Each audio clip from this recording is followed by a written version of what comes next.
Hi, Steve. It's so nice to have you on the show today. How are you doing? I'm doing great, Elijah. It's great to be here. It's great to see you. It's great to meet you. You're doing a great work, and so I love being a part of this.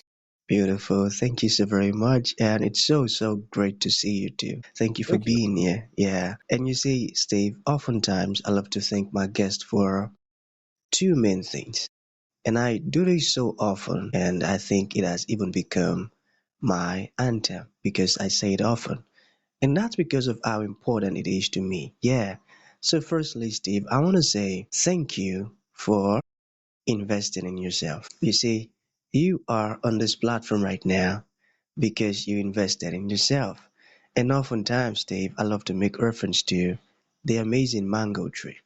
You see, some months back, I was on a particular road, and just by the roadside, there was this tall, unattractive mango tree. And I use the word unattractive because the mango tree's got no mangoes on it, and the leaves were all dry.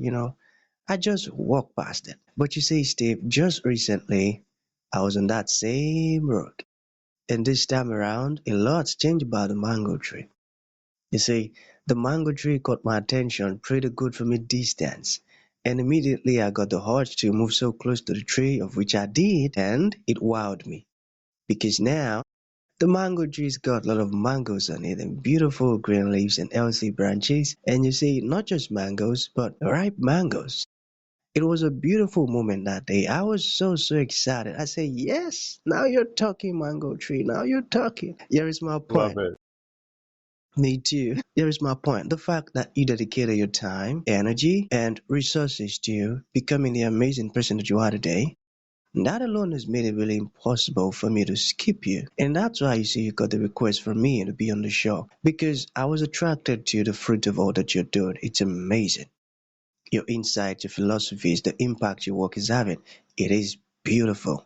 And I said to myself, I've got to benefit from these beautiful things that Steve. Love it. Love it. Thank you. That's good. That's good. I love that intro. Very good. My pleasure. Sounds great. Well, listen, let's talk about what you just said.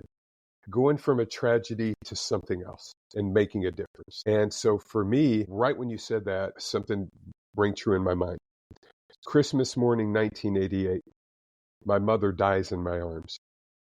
Her dying words are serve Jesus and tell your brother to serve Jesus. At the time, I had no idea what that meant. And so I'm in this journey. And eventually, it brought me to a situation where that began to make sense to me. From there, I'm always been a workout person.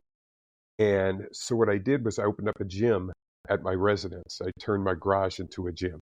And I just had monthly fees. People would come in and pay $20 a month, and they would come in. And they'd come into my gym. I had like 50 members coming in and out of my neighborhood all the time. My neighbors started complaining. And then I would have all these people asking me questions. Hey, help me with the diet. Help me with the workout. And so for me, I then became a personal trainer. And from there, I connected my faith and my fitness together. But the driving passion, Elisha, was this. Both my parents died at 49 years old, which was way too young. I wanted to educate people to live stronger, longer, and better. And that is where I'm at with my journey today. And that's what brought me to writing a book about it and showing people how to take that journey, how to live their life in a better way. So that's where I'm at. Yes, yes. The first mistake people make is, I call it going in like a lion and out like a lamb. And here's what I mean by that. Let's look at it from the perspective of the beginning of the year. Everybody wants to get in shape in the beginning of the year. They're going to start a new diet. They're going to join a gym. And in January, they're all in. And by March, they're completely out. That's what I mean. They're in like a lion in January, out like a lamb in March. The other thing, though, is they don't have a plan and they don't have a program. They don't know what to do. A lot of times people go in and train with weights for a long period of time. They're in the gym for an hour. They're doing it 5 days a week. That becomes a part-time job. And how I fix that problem is I have my clients train 2 days a week. And this is what I write about in the book. I have a home workout and a gym workout, 2 days a week, 15 minutes per session. And then they walk. I always tell people walk 30 minutes a day. just for your mental health and it just helps your brain so much. Yeah. Yeah. That's a very common question. So it is enough. And I'll explain why. When I train my clients, most people look at how much weight they can lift and how many reps they can do it in. And then what they'll do is they'll do a set and then they'll rest. And they'll do a set and then they'll rest. And if you think about an hour workout, people are resting generally 50 minutes between sets and they're only doing 10 minutes of work. Here's what I do. I take a person on one set. I train them to what's called muscular failure. The movements are slow and controlled, and your muscles begin to burn, and I keep track of what they're doing, and I go to where they can't do anymore. It's a very safe way to train. I don't have them throwing weights. I have them going very slow and controlled. Then what I do is I don't have them rest between sets. So I'll start with one exercise. Then I don't have them rest. We immediately go to the next exercise. Generally, we'll start with an ab movement. Then we'll do a pulling movement. Then we go to a pushing movement. And here's what that means. When you're doing a pulling movement, your heart rate's going to elevate. The pulling muscles are going to get fatigued. But we go to the pushing movement next. And the pushing movement will then, those muscles will continue to burn and to continue to work. But the heart rate is still elevated. Now the pulling movements, they're resting while the other ones are fatiguing. Then we go back to a pulling movement. So I go back and forth like that, and then I finish off with some leg movements, and we go from there. Think of it this way, Elisha. If you go out and you take a jog, you can jog for a long period of time. Most people can jog for a long period of time. But if you go out and sprint, you can't sprint for very long because you get fatigued.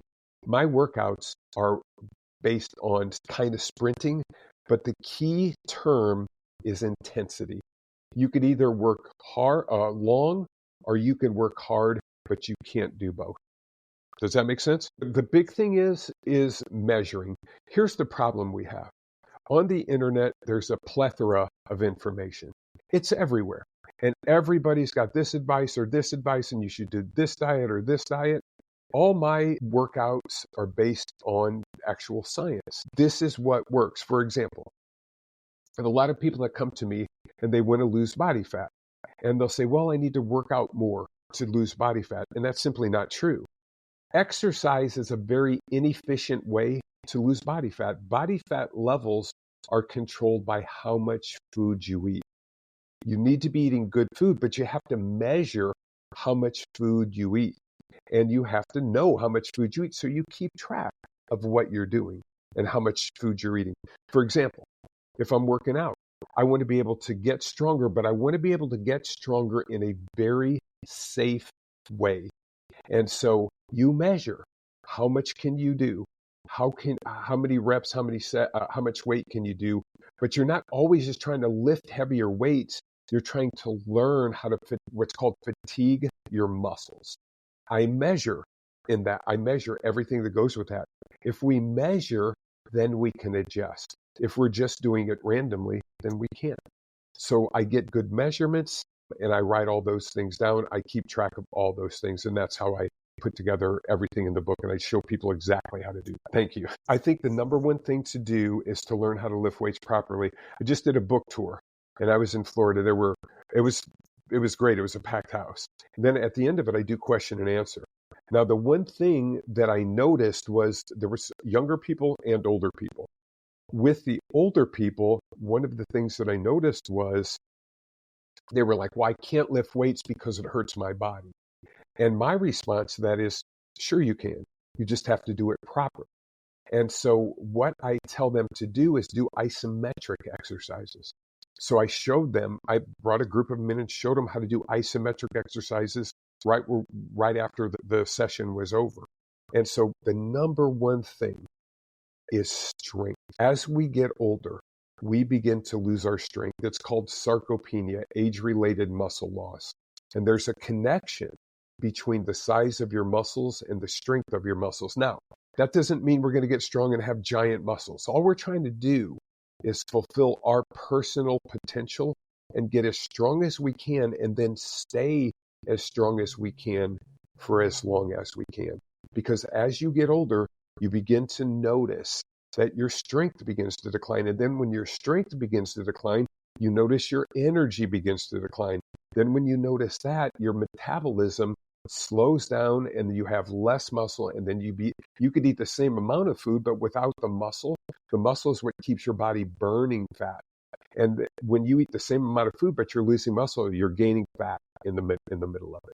And so that is a big factor when it comes to it. But strength training is the key to longevity and anti-aging. Strength training is the key to longevity and anti-aging. Strength training is the key to longevity and anti-aging. I call it the fountain of youth. If there's any one fountain of youth, it's strength training. 100% connection, in my opinion. For me as a believer, there's a scripture that tells us that it says exercise profits us little, and we're supposed to be godly. Godliness is important, but it doesn't say that it profits us none. See, here's the way I look at it. God gave us this beautiful thing called our body. And I believe we have a personal responsibility to take care of it the best we can. We don't just do that for ourselves, though. We do that for others. As we get older, I have a lot of older clients. They have a lot of wisdom. And I always tell them, listen, keep yourself in shape so we can share our wisdom with the next generation. We're here to help other people. That is what our faith is about. We're here to love the Lord and worship the Lord. Don't get me wrong. But the thing about Jesus in my heart allows me to want to help others. And that is why I do what I do. Yeah, I love it. Good for you. Well, I got two things. I got two thoughts. Okay. First thought is the gospel of fitness. And so people can go to Amazon and get this gospel of fitness. And if you look at it, it's very subversive. If you look at the T, and you can see that the T is not really a T, it's a cross. And I call my business Fitness and More. And the more is from 3 John 2, where it says, I wish that you be in good health and prosper just as your soul prospers. Now, here's my final thought. I have a W approach in here that I talk about. It's weight training, walking, and watching your diet. But my final thought is this. Weight training is good for your body. Walking is good for your brain. And watching your diet is good for your biology. Those three things together will help you live stronger, longer, and better. And my website is fitnessandmore.net. I am on Facebook as Steve McKinney. I have a private Facebook group. It's called the Gospel of Fitness Inner Circle. And on Instagram, I am Fitness and More STL. Thank you. Thank you.